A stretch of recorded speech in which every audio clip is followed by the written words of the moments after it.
월요일 오전 8시 21분. 문채림의 사원증이 출입 게이트 앞에서 붉은 불빛을 내며 튕겨 나왔다. 삐! 짧고 날카로운 경고음이 대전 유성구에 있는 해담그룹 본사 로비를 가로질렀다. 출근하던 직원 몇 명이 무심코 걸음을 늦췄다. 채림은 카드 방향을 바꿔 다시 인식기에 댔다. 삐! 이번에도 문은 열리지 않았다. 화면에는 접근 권한 정지라는 문구가 떠 있었다. 채림은 뒤에 줄을 선 직원들을 위해 옆으로 물러났다. 불과 전날까지 전략사업본부 공공개발팀장이었던 사람이 본사 출입구조차 통과하지 못하는 광경은 순식간에 사람들의 관심을 끌었다. 누군가는 모르는 척 휴대전화를 내려다봤고 누군가는 고개를 돌린 채 옆 사람과 눈빛을 주고받았다. 보안 직원 한 명이 당황한 얼굴로 다가왔다. 문 팀장님, 잠시만 기다려 주시겠습니까? 시스템 오류인지 확인해 보겠습니다. 그가 무전기를 들려던 순간 엘리베이터 쪽에서 인사팀장 최병철과 법무기획실 직원 2명이 걸어왔다. 최병철의 손에는 투명한 보관 상자가 들려 있었다. 그 안에는 채림이 쓰던 만년필과 수첩, 머그잔, 명함 지갑이 가지런히 들어 있었다. 채림은 상자를 바라보다가 최병철에게 시선을 옮겼다. 제 책상에 있던 물건이군요. 최병철은 마른 침을 삼켰다. 죄송합니다. 오늘 아침 긴급 조치가 내려왔습니다. 누가 제 자리에 들어가 물건을 정리했습니까? 총무팀에서 입회했습니다. 개인 물품만 분리했고 업무 자료는 그대로 봉인해 두었습니다. 채림은 그제야 상황이 단순한 전산 오류가 아니라는 것을 알았다. 아무런 설명도 없이 출입 권한을 막고 본인이 도착하기 전에 자리를 봉인했다. 이것은 인사이동이 아니라 조사 대상자에게 취하는 조치였다. 그녀는 목소리를 높이지 않았다. 이유를 말씀해 주세요. 최병철은 로비를 지나가는 직원들을 의식하며 말을 낮췄다. 내부 제보가 접수됐습니다. 세종복합행정지원센터 우선 협상 과정에서 특정 협력사의 평가 기준이 사전 유출됐다는 내용입니다.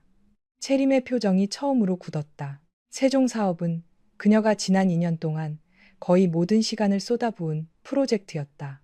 공공기관과 지역기업, 시공사, 금융사까지 이해관계가 복잡하게 얽힌 사업이었다. 채림은 입찰 공정성 문제를 막기 위해 평가, 자료 열람 권한을 누구보다 엄격히 관리해왔다. 제가 자료를 유출했다는 제보입니까? 아직 사실로 확인된 건 아닙니다. 그런데 조사도 시작하기 전에 제 출입 권한부터 정지했군요. 최병철은 답하지 못했다. 그 옆에 있던 법무기획실 과장이 대신 서류 한 장을 내밀었다. 조사 중 이해 충돌을 방지하기 위해 문 팀장님을 전략사업본부 업무에서 한시적으로 배제한다는 결정입니다. 오늘부터 본사 고객신뢰지원센터에서 근무하시면 됩니다. 채림은 서류를 받아들었다. 고객신뢰지원센터라는 이름은 그럴듯했지만 실제로는 1층 안내 데스크 옆에 임시로 설치된 민원 접수 창구였다. 최근 하도급 대금 지연 문제와 안전사고 민원이 이어지자 회사가 외부 이미지 개선을 위해 급히 만든 자리였다. 직원들이 가장 피하고 싶어하는 곳이기도 했다. 항의하는 협력사 관계자와 불만이 쌓인 고객을 하루 종일 상대해야 했고 어떤 일이 벌어져도 현장에서 고개를 숙이는 사람은 지원센터 직원이었다. 문제를 만든 임원들은 회의실 안에 있었지만 사과는 늘 로비에 있는 사람이 했다. 서류 하단에는 류세빈 법무기획전무의 결재가 있었다. 대표이사 결재란은 비어 있었다. 채림은 그 부분을 손가락으로 짚었다. 대표 승인 없이 전략사업본부 팀장을 업무에서 배제할 수 있습니까? 법무기획실 과장은 준비한 답을 내놓았다. 내부 제보가 법무와 감사 영역에 해당할 경우 조사 책임자가 긴급 직무 배제를 요청할 수 있습니다. 요청할 수 있는 것과 확정할 수 있는 것은 다르죠. 백도윤 대표님께는 오늘 중으로 보고될 예정입니다. 채림은 그 말을 듣고 잠시 침묵했다. 오늘 중으로 보고될 예정이라는 말은 도윤이 아직 모른다는 뜻이었다. 혹은 이미 알고 있으면서도 모르는 척할 준비를 하고 있다는 뜻일 수도 있었다. 두 가능성 중 어느 쪽이 더 고통스러운지 채림은 판단할 수 없었다. 4해 전, 두 사람이 혼인신고를 하던 날, 도윤은 분명히 말했다. 회사에서만큼은 당신을 내 힘으로 끌어올렸다는 말을 듣게 하고 싶지 않아. 후계 구도가 정리될 때까지만 결혼 사실을 비밀로 하자. 당시 해담그룹은 회장 친인척의 특혜 채용 문제로 여론의 비난을 받고 있었다. 도윤은 막 대표이사 자리에 오른 상태였고 채림은 실무 능력을 인정받아 첫 팀장 승진 심사를 앞두고 있었다. 채림도 비밀 결혼에 동의했다. 남편의 성이 아니라 자신의 실적으로 평가받고 싶었다.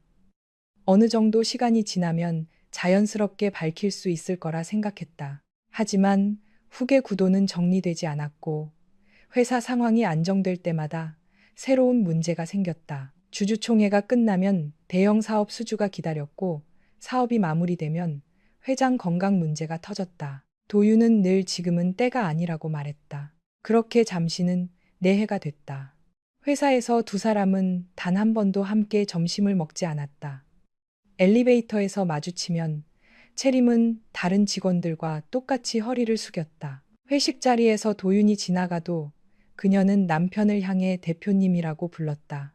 반면 류세빈은 달랐다. 세빈은 백정호 회장의 오랜 친구였던 류영찬의 외동딸이었다. 어린 시절부터 백씨 집안과 왕래했고 아버지가 세상을 떠난 뒤에는 백 회장 부부가 사실상 보호자 역할을 했다.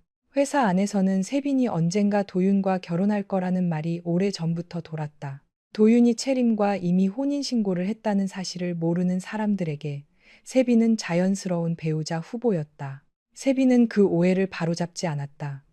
오히려 가족 행사에 빠짐없이 참석했고 도윤과 함께 외부 인사들을 만났다. 회장 부부의 결혼기념일 식사 자리에도 채림이 아니라 세빈이 앉아 있었다.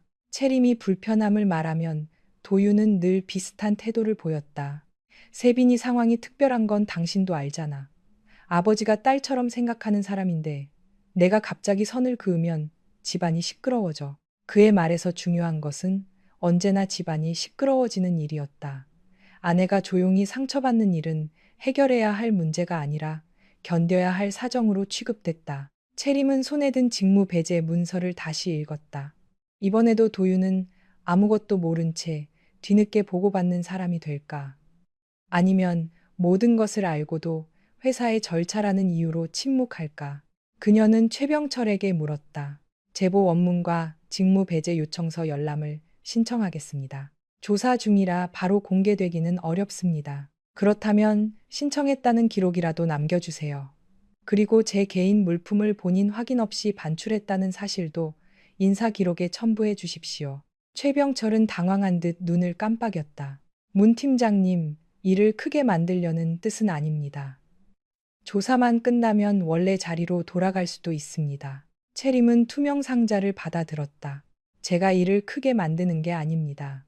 이미 누군가 충분히 크게 만들어 놓았으니 저는 기록을 남기는 겁니다. 그녀는 출입 게이트를 통과하지 못한 채 방향을 돌려 로비 오른편 고객 신뢰 지원 센터로 걸어갔다. 센터는 안내 데스크와 출입증 발급 창구 사이에 끼워 넣은 작은 공간이었다. 낮은 책상 2개와 상담용 의자 3개, 회사 홍보 문구가 적힌 배너 하나가 전부였다. 배너에는 신뢰를 최우선으로 생각하는 해담그룹이라는 문장이 크게 적혀 있었다. 채림은 그 문구를 한동안 바라봤다. 신뢰를 강조하는 회사일수록 가장 먼저 확인해야 할 것은 그 회사가 무엇을 숨기고 있는가였다. 센터에서 일하던 계약직 직원 나보라가 자리에서 일어났다. 문 팀장님, 오늘부터 여기 근무하신다고 연락받았습니다. 보라는 상황을 알고 있는 듯 시선을 제대로 맞추지 못했다. 제가 인수인계해 드리겠습니다. 오전에는 협력사 민원 접수, 오후에는 방문객 안내를 같이 맡으시면 됩니다. 그리고 그녀는 책상 아래에서 회색 조끼 하나를 꺼냈다. 등 뒤에 고객 신뢰 회복 지원이라는 문구가 새겨져 있었다. 채림은 조끼를 받아들었다. 이걸 반드시 입어야 합니까? 류 전무님 지시라고 했어요. 외부 방문객이 담당자를 바로 알아볼 수 있어야 한다고요. 전략사업본부 팀장이 조사 결과도 나오기 전에 신뢰 회복이라는 문구를 등에 달고 로비에 서는 것은 사실상 공개적인 유죄 선고였다. 누가 봐도 채림이 회사의 신뢰를 훼손한 직원이고 이제 그 신뢰를 회복하기 위해 현장에서 사과하는 것처럼 보일 수밖에 없었다. 채림은 조끼를 의자에 걸어둔 채 물었다. 센터 운영 규정에 의무 착용이라고 적혀 있습니까? 보라는 서류를 뒤적였다. 정식 규정에는 없어요. 오늘 아침 별도 지시가 내려온 거라서. 그렇다면 입지 않겠습니다. 업무용 명찰이면 충분합니다. 보라는 작게 안도에 숨을 내쉬었다. 채림이 무조건 참거나 반대로 로비에서 소란을 일으킬까봐 걱정했던 모양이었다. 채림은 투명 상자를 책상 아래에 내려놓고 상담 시스템에 로그인했다. 전략사업본부 계정은 이미 막혀 있었지만 고객 민원 시스템은 새 권한으로 접속할 수 있었다. 첫 번째 민원인은 오전 9시가 되기도 전에 찾아왔다. 충북 청주에서 올라왔다는 중년 남자는 해담 그룹의 한 현장에서 전기 공사를 맡았던 하도급 업체 대표였다. 그는 석 달째 공사 대금 일부를 받지 못했다며 서류 봉투를 책상 위에 내리쳤다. 담당 부서는 전화도 안 받고 법무팀은 계약서만 보라고 하고 현장에서는 본사 승인이 안 났다고 합니다. 당신들이 큰 회사라고 작은 업체 돈을 이렇게 묶어둬도 되는 겁니까? 주변 직원들이 흘끗거렸다. 보라는 익숙한 듯 사과 문구가 적힌 매뉴얼을 펼치려 했다. 채림은 남자에게 먼저 의자를 권했다. 대표님 성함과 현장명을 확인하겠습니다. 지급이 보류된 정확한 사유부터 조회해 보겠습니다. 조회만 몇 번을 했는지 알아요. 오늘도 같은 말을 반복하게 만들었다면 그 부분부터 잘못된 겁니다. 다만 제가 확인하지 않고 해결을 약속하면 또 다른 거짓말이 됩니다. 10분만 시간을 주십시오. 채림은 관련 부서에 전화를 걸었다. 처음에는 담당자가 자리에 없다는 답이 돌아왔다. 두 번째 전화에서는 검토 중이라는 말만 반복됐다. 채림은 지급 승인 번호와 보류 사유 코드를 요청했다. 상대 직원은 고객 신뢰 지원센터에서 그런 세부 정보를 요구할 권한이 없다고 말했다. 그럼 지금부터 민원인이 직접 본사에 방문해 지급 사유를 문의했으나 담당 부서가 근거를 제시하지 않았다고 기록하겠습니다. 잠시 침묵이 흐른 뒤 상대의 태도가 달라졌다. 확인 결과 대금이 보류된 이유는 해당 업체의 문제가 아니라 원청 부서가 변경 계약서를 늦게 제출했기 때문이었다. 해담그룹 내부 실수였다. 채림은 처리 담당자와 지급 예정일을 문서로 받아 민원인에게 전달했다. 남자는 처음 왔을 때보다 한결 낮아진 목소리로 말했다. 당신은 여기서 오래 일한 사람 같군요. 오늘이 첫날입니다. 첫날인데 저 안에 있는 사람들보다 사정을 더 빨리 알아듣네요. 남자가 돌아간 뒤 보라는 채림을 신기한 듯 바라봤다. 보통은 화를 가라앉히는 데만 1시간이 걸려요. 사람들은 화가 나서 찾아오는 게 아니야. 아무도 자기 말을 듣지 않으니까 화난 상태로 오는 거야. 채림은 민원 처리 기록을 정리하다가 이상한 점을 발견했다. 방금 전기공사 업체의 대금 보류를 승인한 부서가 법무기획실 산하 외주 리스크 관리 태스크포스로 표시돼 있었다. 해당 태스크포스의 책임자는 류세빈이었다. 더 이상한 것은 같은 코드로 지급이 정지된 업체가 7곳이나 된다는 사실이었다. 그중 3곳은 세종복합행정지원센터 사업과 관련된 회사였다. 채림이 프로젝트팀에 있을 때까지는 아무 문제가 없던 업체들이었다. 그녀는 보라에게 물었다. 최근에 이 업체들 관계자가 본사에 찾아온 적 있어요? 보라는 방문 예약 기록을 검색했다. 2곳에서 왔어요. 그런데 법무기획실에서 직접 응대한다고 해서 위층으로 안내했어요. 누구를 만났는지 기록돼 있습니까? 담당자 이름은 없고 전무실 요청이라고만 적혀 있어요. 채림은 화면을 가까이 당겼다. 방문자 가운데 한 명의 회사명이 낯설었다. 미래안전연구원. 세종사업의 안전검증업체 명단에는 없는 회사였다. 그런데 방문 목적란에는 세종사업 평가자료 검토라고 적혀 있었다. 자신이 평가자료 유출 혐의로 업무에서 배제된 바로 그 사업이었다. 채림은 화면을 출력하려 했지만 프린트 버튼이 비활성화돼 있었다. 열람은 가능하지만 사본 저장은 막혀 있었다. 원래 출력이 안 됩니까? 보라가 고개를 저었다. 어제까지만 해도 됐어요. 오늘 아침 법무기획실에서 보안 설정을 바꿨습니다. 채림은 휴대전화를 꺼내지 않았다. 회사 시스템 화면을 개인 기기로 촬영하면 오히려 문제를 만들 수 있었다. 대신 민원 접수 노트에 방문 날짜, 회사명, 방문 목적, 출입증 번호를 손으로 적었다. 증거는 많이 모으는 것보다 적법하게 모으는 것이 중요했다. 오전 10시 반이 되자 류세빈이 로비로 내려왔다. 검은색 재킷을 입은 세빈은 고객 신뢰 지원센터 앞에서 걸음을 멈췄다. 직원 몇 명이 뒤따르고 있었고 홍보팀 카메라도 함께였다. 채림은 카메라를 보고 상황을 직감했다. 세빈이 밝은 목소리로 말했다. 오늘 협력사 상생 주간 행사가 있어서 로비 현장을 촬영할 겁니다. 고객 신뢰 지원센터가 민원을 얼마나 성실히 처리하는지 보여주려는 취지예요. 보라가 긴장한 표정으로 일어났다. 채림은 그대로 앉아 있었다. 세빈은 의자에 걸린 회색 조끼를 바라봤다. 문 팀장님, 지급된 조끼를 왜 입지 않았죠? 운영 규정에 의무 착용 조항이 없습니다. 오늘 촬영에서는 통일된 복장이 필요합니다. 그렇다면 사전에 공문으로 안내했어야 합니다. 세빈은 미소를 유지한 채 채림 가까이 다가왔다. 지금은 팀장 업무를 하는 게 아니에요. 여기서는 지시받은 대로 방문객에게 고개를 숙이고 회사 입장을 전달하면 됩니다. 채림도 낮은 목소리로 답했다. 회사 입장이 사실과 다르더라도 그대로 전달하라는 뜻입니까? 세빈의 눈빛이 서늘해졌다. 당신이 평가 자료를 외부에 넘겼다는 의혹부터 해명하는 게 먼저 아닐까요? 주변 직원들이 숨을 죽였다. 조사 중인 사안을 로비 한가운데서 공개적으로 언급한 것은 명백히 의도적인 행동이었다. 채림은 흔들리지 않았다. 조사 결과가 나오기 전에 의혹을 기정사실처럼 말씀하시는 이유를 기록해도 되겠습니까? 기록을 좋아하네요. 누군가는 기억을 바꾸니까요.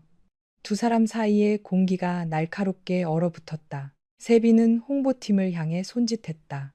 촬영은 다른 쪽부터 시작하세요. 직원들이 멀어지자 세빈의 얼굴에서 미소가 사라졌다.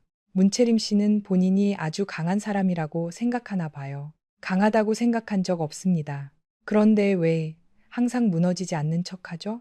채림은 잠시 그녀를 바라봤다. 무너지는 모습을 기다리는 사람이 너무 많아서요. 세빈은 입술을 굳게 다물었다. 이번 조사가 끝나면 전략사업본부로 돌아갈 수 있을 거라고 기대하지 마세요. 세종사업은 이미 다른 책임자를 세우기로 했습니다. 누구입니까? 내가 임시 총괄을 맡을 겁니다. 그제야 채림은 세빈의 목적 중 하나를 확인했다. 자신을 조사 대상자로 만든 뒤 비어있는 프로젝트 책임자 자리를 직접 차지하려는 것이었다. 그러나 단순히 실적을 가져가기 위한 행동이라고 보기에는 지나치게 급했다. 평가자료 유출 제보, 관련 업체의 대금 지급 정지, 낯선 안전연구원의 방문 기록까지 여러 일이 같은 시기에 겹쳐 있었다. 채림은 물었다. 제가 유출했다는 평가자료를 어느 업체가 받았습니까? 세빈의 눈썹이 아주 미세하게 움직였다. 조사 중인 내용입니다. 피조사자에게 혐의의 기본 내용도 알리지 않는군요. 당신은 지금 질문할 위치가 아니에요. 그 위치를 전무님이 정했습니까? 세빈은 대답하지 않고 돌아섰다. 몇 걸음 가다가 다시 멈춰섰다. 오늘 저녁 공주 본가에 오지 마세요. 채림은 그녀의 뒷모습을 바라봤다. 오늘 집안 모임이 있습니까? 세빈은 뒤돌아보지 않았다. 회장님과 도윤 오빠가 중요한 얘기를 나누는 자리예요. 회사 조사까지 받는 사람이 나타나면 분위기만 불편해지겠죠. 도윤 오빠. 세빈은 회사 안에서조차 더 이상 호칭을 숨길 필요가 없다고 판단한 듯했다. 채림은 가슴 안쪽이 서늘해지는 것을 느꼈지만 세빈을 붙잡지 않았다. 자신에게는 아무도 알려주지 않은 가족 모임을 세빈은 알고 있었다. 참석 여부를 결정할 권한까지 가진 사람처럼 말했다. 점심 무렵 채림은 도윤에게 전화를 걸었다. 신호가 오래 이어졌지만 그는 받지 않았다. 잠시 뒤 비서실에서 전화가 왔다. 대표님께서 세종에서 기관장 간담회 중이십니다. 급한 용무이실까요? 채림은 잠시 망설였다.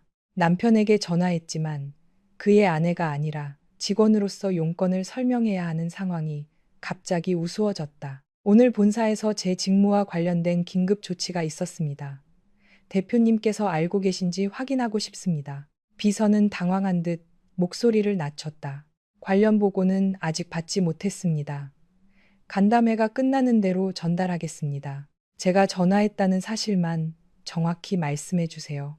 채림은 통화를 끝냈다. 도윤이 정말 몰랐다는 사실이 안도감으로 이어지지는 않았다. 대표이사인 남편이 아내의 출입 권한이 정지되고 자리가 봉인될 때까지 회사 안에서 무슨 일이 벌어지는지 몰랐다는 것도 책임에서 자유로울 수 없었다. 그날 저녁 채림이 집에 돌아왔을 때 도윤은 없었다. 식탁 위에는 아침에 그대로 둔 물컵이 있었고 거실은 차가웠다. 그는 메시지 한 통만 남겼다. 세종 일정 끝나고 공주 본가에 들렀다 갈게. 늦을 것 같아. 채림은 한동안 화면을 바라봤다. 세빈이 말한 가족 모임은 사실이었다. 도윤은 아내에게 누구와 무엇을 논의하는지는 설명하지 않았다. 늦을 것 같다는 말뿐이었다. 그녀는 답장을 쓰지 않았다. 소파에 놓인 공용 태블릿 화면이 켜지며 알림 하나가 떴다. 백씨 가족 일정 공유방의 새 메시지였다. 채림은 그 대화방에 초대된 적이 없었다. 태블릿이 도윤의 계정과 연동돼 있어 알림 일부만 보일 뿐이었다. 화면에는 오명숙이 보낸 메시지가 나타났다. 세빈이가 준비한 자료는 잘 받았다. 도윤이 오면 회장님께 같이 설명하자. 이어 세빈의 답장이 떴다. 네, 어머니. 채림 씨에게는 아직 말씀 안 드리는 게 좋을 것 같아요. 채림은 태블릿을 뒤집어 놓았다. 그녀가 견디기 힘든 것은 세빈이 자신을 밀어내려는 행동만이 아니었다. 남편의 가족 안에서 이미 세빈은 의견을 나누는 사람이었고 채림은 알려주지 않아도 되는 사람이 되어 있었다.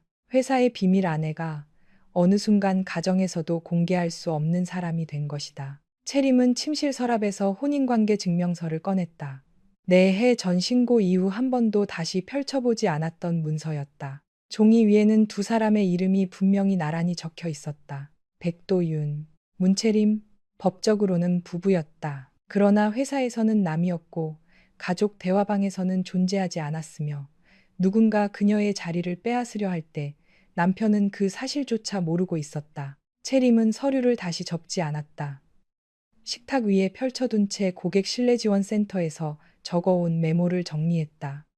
미래안전연구원, 세종사업평가 자료 검토, 법무기획실 방문, 관련 협력사 지급 중지, 류세빈의 프로젝트 임시 총괄 예정. 각각 따로 보면 설명 가능한 일이었다. 하지만 한 줄로 이어놓으면 방향이 보였다. 누군가는 세종사업의 기존 구조를 흔들고 관련 업체를 압박하고 채림에게 자료 유출 혐의를 씌운 뒤 책임자 자리에서 밀어내고 있었다. 그녀는 결혼 문제와 회사 문제를 분리해서 생각하려 했다. 하지만 두 문제의 중심에는 같은 두 사람이 있었다. 남편 백도윤과 류세빈. 도윤이 직접 계획한 일이라고는 믿고 싶지 않았다.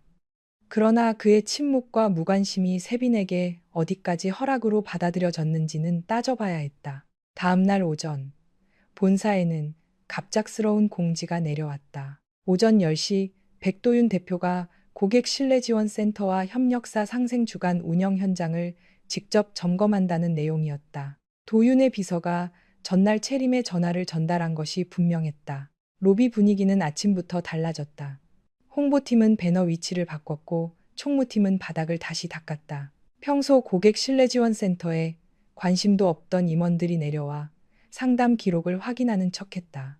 세빈은 9시 반에 나타났다. 오늘은 남색 정장을 입고 있었고 손에는 어제 채림이 입지 않았던 회색 조끼가 들려 있었다.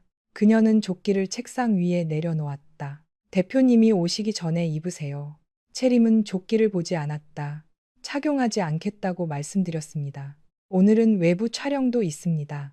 회사 지시를 계속 거부하면 별도 인사 사유가 됩니다. 어떤 규정을 위반하는지 문서로 주십시오. 세빈은 책상 가장자리를 손가락으로 두드렸다. 당신은 왜 이렇게까지 버티는 거죠? 조용히 조사받고 물러나면 아무도 크게 다치지 않아요. 채림은 천천히 고개를 들었다. 제가 물러나야 다치지 않는 사람이 누구입니까? 세빈의 손가락이 멈췄다. 무슨 뜻이죠? 저를 조사 대상자로 만든 사람인지, 세종사업 책임자 자리를 원하는 사람인지, 아니면 회사 밖에서 평가 자료를 기다리는 사람인지 묻는 겁니다. 세빈의 얼굴에서 핏기가 아주 조금 빠졌다. 하지만 곧 표정을 정리했다. 근거 없는 상상은 조사에서 불리하게 작용할 거예요. 그 판단도 전무님이 합니까? 두 사람의 대화는 정문 쪽에서 들려온 인사소리에 끊겼다. 대표님, 안녕하십니까? 백도윤이 로비로 들어오고 있었다. 회색 코트 안에 짙은 정장을 입은 그는 비서실장과 감사 책임자, 운영본부장을 대동하고 있었다. 전날 공주 본가에서 늦게 돌아왔는지 눈가에는 피로가 남아 있었다. 세빈은 곧바로 표정을 바꾸고 그를 향해 걸어갔다. 대표님, 갑자기 현장 점검까지 나오실 필요는 없었는데요. 내부 조사건은 제가 정리하고 있습니다. 도윤은 대답하지 않았다. 그의 시선은 세빈을 지나 고객신뢰지원센터 쪽으로 향했다. 채림은 책상 앞에 서 있었다. 정장 재킷 대신 고객 응대용 흰 셔츠를 입고 있었고 목에는 고객 신뢰 지원 문채림이라는 임시 명찰이 걸려 있었다. 그녀의 뒤에는 누군가 억지로 세워놓은 회색 배너가 있었다. 신뢰를 잃었다면 현장에서부터 다시 시작하겠습니다. 도윤의 발걸음이 멈췄다. 그는 처음에는 무엇을 보고 있는지 이해하지 못하는 사람처럼 채림과 배너를 번갈아 바라봤다. 그 다음에는 그녀의 목에 걸린 임시 명찰을 확인했다. 그의 얼굴에서 피로가 사라지고 대신 당혹감이 번졌다. 채림 씨가 왜 여기 있습니까? 공식적인 질문이었다. 아직은 대표가 직원에게 묻는 말투였다. 로비에 있던 사람들의 시선이 한꺼번에 채림에게 쏠렸다. 세빈은 도윤 옆에서 침착한 표정을 유지하려 했다. 채림은 회사 규정에 맞춰 고개를 숙였다. 현재 전략사업본부 업무에서 배제돼 고객신뢰지원센터에서 근무하고 있습니다. 도윤의 눈빛이 날카로워졌다. 누가 업무에서 배제했습니까?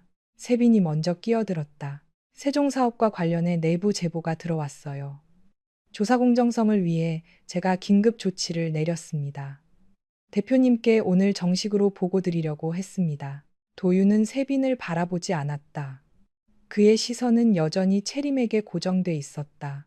어제 전화한 이유가 이거였습니까? 그 한마디에 주변 공기가 달라졌다. 대표이사가 한 직원의 전화를 개인적으로 기억하고 있다는 사실만으로도 사람들의 표정이 변했다. 채림은 그 변화를 보며 내해 동안 두 사람이 애써 지켜온 비밀이 얼마나 허망한 것이었는지 깨달았다. 도윤은 한 걸음 더 다가왔다. 왜 나한테 바로 말하지 않았어요? 이번에는 대표가 직원을 대하는 말투가 아니었다. 채림은 그를 오래 바라봤다. 남편은 이제야 자신이 어디에 서 있는지 발견했다. 그러나 채림은 그가 몰랐다는 사실만으로 모든 책임이 사라지는 것처럼 만들고 싶지 않았다. 말하려고 했습니다. 그녀의 목소리는 차분했다. 하지만 당신은 어제도 회사보다 늦게 소식을 들었고 집에서는 저보다 류 전무와 먼저 가족 이야기를 나눴죠. 도윤의 표정이 굳었다. 세빈이 급히 말했다. 문 팀장님, 지금 개인적인 감정을 회사 문제에 섞지 마세요. 채림은 그제야 세빈을 바라봤다. 개인적인 관계를 먼저 회사 권력으로 사용한 사람에게 들을 말은 아닌 것 같습니다. 로비가 조용해졌다. 누구도 정확한 관계를 알지 못했지만 세 사람 사이에 단순한 직장 갈등 이상의 무언가가 있다는 사실은 모두 알아차렸다. 도윤은 낮은 목소리로 물었다. 채림 씨, 정확히 무슨 일이 있었는지 말해주세요. 채림은 고개를 저었다. 저에게 먼저 묻지 마세요. 그녀는 세빈이 책상 위에 내려놓은 회색 조끼를 집어 도윤 앞에 놓았다. 등 뒤에는 고객 신뢰 회복 지원이라는 문구가 선명하게 박혀 있었다. 당신이 가족처럼 믿어온 류세빈 전무에게 물어보세요. 왜 조사도 끝나기 전에 제 출입 권한을 막았는지, 왜 제 자리를 봉인했는지, 그리고 왜 제가 죄를 지은 사람처럼 이걸 입고 로비에 서 있기를 바랐는지.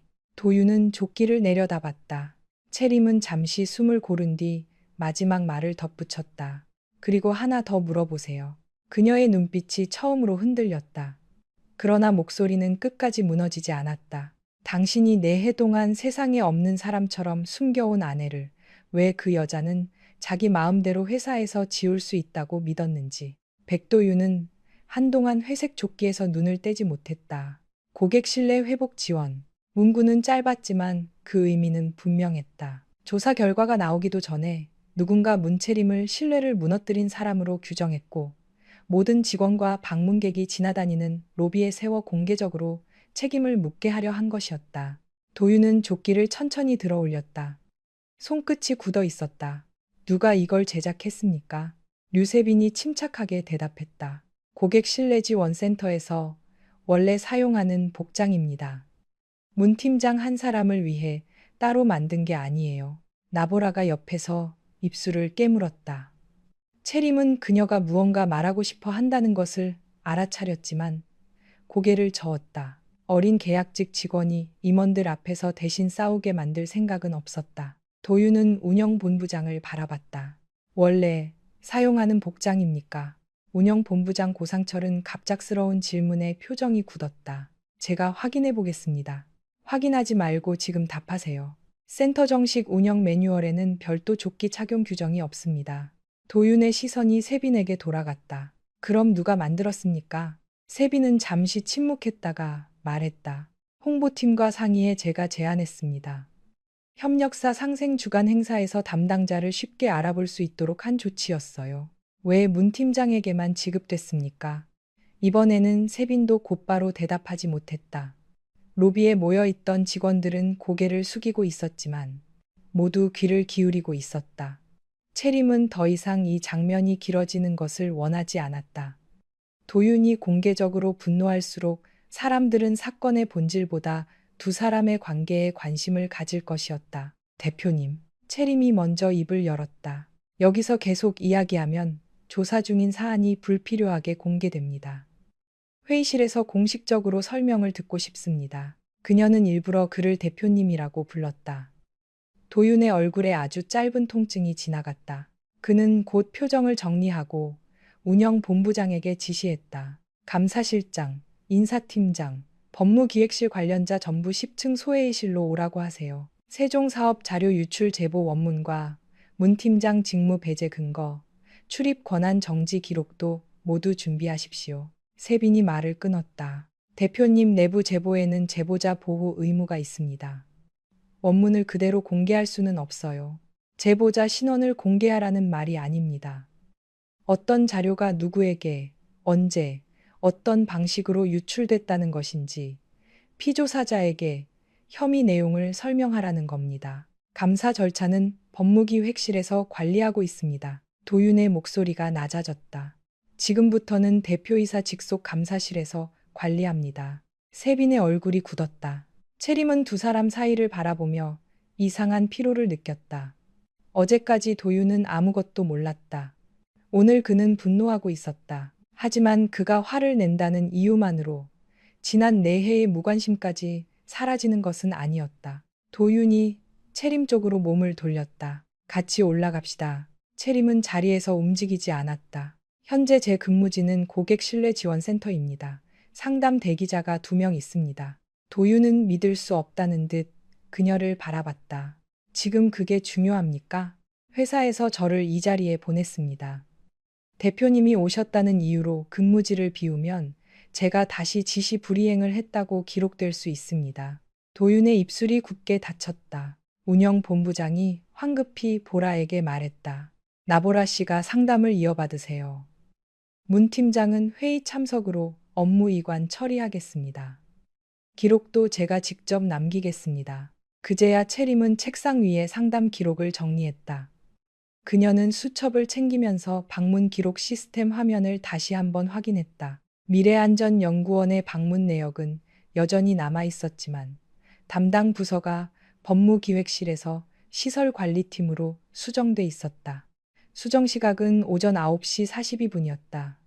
도윤이 로비에 도착하기 불과 18분 전이었다. 채림은 화면의 변경 번호를 수첩에 적었다. 엘리베이터 안에는 채림과 도윤, 세빈, 감사 책임자 임재혁이 함께 탔다. 아무도 말을 하지 않았다. 거울처럼 반사되는 금속 벽에 4사람의 모습이 나란히 비쳤다. 도윤은 대표이사의 정장을 입고 있었고 세빈은 경영진의 배지를 달고 있었다. 채림의 목에는 임시 명찰이 걸려 있었다. 4해 전 혼인신고를 하던 날, 도윤은 그녀의 손가락에 반지를 끼워주며 말했다. 세상에 알리지 못해도 당신이 내 아내라는 사실은 달라지지 않아. 그때 채림은 관계의 진실은 두 사람만 알고 있어도 충분하다고 생각했다. 그러나 아무도 모르는 진실은 시간이 지나면 보호받지 못했다. 누군가가 그 자리를 차지해도 항의할 근거가 없었고, 부당한 일을 당해도 남편은 가장 늦게 알았다. 10층 소회의실에 도착했을 때 인사팀장과 법무기획실 실무자들이 이미 기다리고 있었다. 도윤은 가장 안쪽 자리에 앉지 않았다. 그는 회의 테이블 중앙에 서서 사람들을 바라봤다. 먼저 확인하겠습니다. 문채림 팀장을 전략사업본부 업무에서 배제한 사람은 누구입니까? 인사팀장 최병철이 세빈을 한번 바라본 뒤 대답했다. 류 전무님의 긴급 요청에 따라 인사팀에서 조치했습니다. 대표 결재 없이 팀장급 직무 배제가 가능합니까? 원칙적으로는 대표 결재가 필요합니다. 다만 중대한 보안 사고 우려가 있을 경우 선조치 후보고가 가능합니다. 중대한 보안 사고라는 판단은 누가 했습니까? 세빈이 대답했다. 제가 했습니다. 세종 사업평가 기준이 외부 업체로 유출됐다는 제보가 있었고 접속 기록상 문 팀장 계정에서 자료가 열람됐습니다. 재혁이 처음으로 고개를 들었다. 접속 기록을 감사실에서 확인했습니까? 법무기획실 정보보안 담당자가 확인했습니다. 감사실에는 보고가 없었습니다. 신속하게 조치해야 했어요. 재혁의 표정은 변하지 않았지만 목소리가 더 건조해졌다. 신속한 조치와 독단적인 조치는 다릅니다. 계정 사용자의 접근 권한을 정지할 수는 있어도 해당 사용자가 자료를 유출했다고 내부적으로 판단하려면 로그 분석과 기기 확인이 선행돼야 합니다. 세빈은 팔짱을 끼었다. 그래서 지금 조사하고 있잖아요. 채림이 조용히 물었다. 유출됐다는 평가 기준이 정확히 무엇입니까? 법무기획실 과장이 노트북 화면을 열었다. 세종복합행정지원센터의 안전성 평가 세부 배점표입니다. 공식 제안 요청서에는 공개되지 않은 내부 검토 자료입니다. 누가 그 자료를 받았다고 제보했습니까? 미래안전연구원이라는 외부 업체가 제안서 작성 과정에서 내부 배점 기준을 알고 있었다는 익명 제보가 들어왔습니다. 회의실 공기가 달라졌다. 채림은 수첩에 적어둔 회사명을 펼쳤다. 미래안전연구원 관계자가 지난주 본사를 방문했습니다. 세빈의 눈동자가 아주 짧게 움직였다. 재혁이 물었다. 어느 부서를 방문했습니까? 원래 기록에는 법무기획실이라고 되어 있었습니다. 하지만 오늘 오전 시설관리팀으로 변경됐습니다. 법무기획실 과장이 곧바로 말했다. 잘못 입력된 방문 기록을 수정했을 수 있습니다. 채림은 차분히 말을 이었다. 그렇다면 수정 요청자와 사유가 남아있을 겁니다.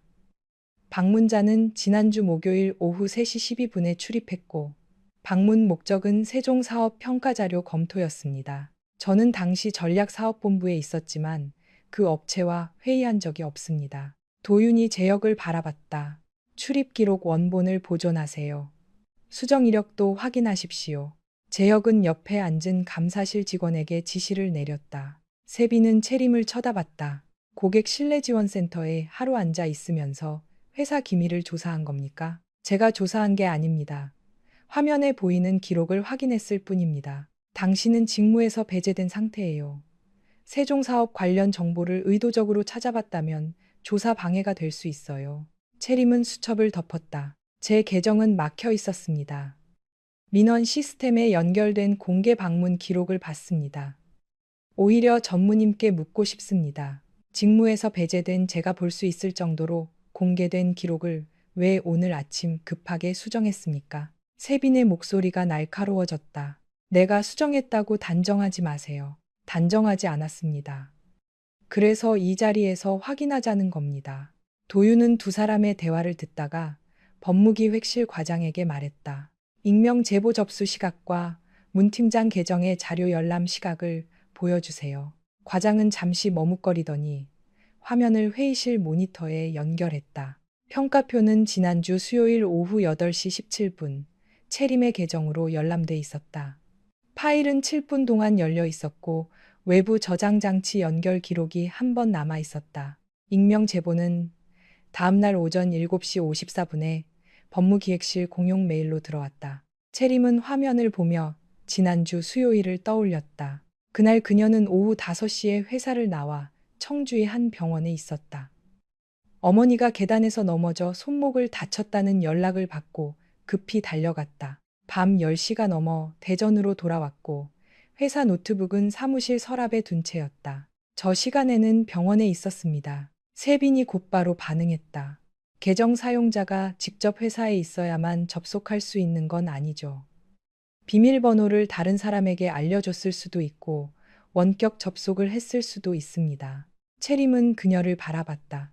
전무님은 제가 특정 업체에 자료를 넘기기 위해 제 계정을 다른 사람에게 빌려줬다고 말씀하시는 겁니까? 가능성을 말하는 겁니다. 그 업체와 제가 어떤 관계인지 확인했습니까? 아직 조사 중이에요. 대가를 받은 기록이 있습니까? 확인 중입니다. 외부 연락 기록은요? 확인 중이라고 했습니다. 채림의 목소리는 높아지지 않았다. 아무것도 확인하지 않은 상태에서 제 자리부터 봉인하고 출입 권한을 막고 사람들이 보는 로비에 세웠군요. 세빈은 입술을 다물었다. 도윤이 낮은 목소리로 물었다. 문 팀장 노트북은 지금 어디 있습니까? 인사팀장이 대답했다. 정보보안실에서 보관하고 있습니다. 재혁이 물었다. 누가 회수했습니까? 법무기획실 요청으로 총무팀 직원이 회수했습니다. 기기 인수인계 기록과 봉인 번호가 있습니까? 인사팀장은 서류를 뒤적였다. 시간이 지날수록 얼굴이 어두워졌다. 봉인 번호는 있는데 회수 당시 사진이 없습니다. 재혁은 노트북을 덮었다. 기기 무결성이 보장되지 않습니다.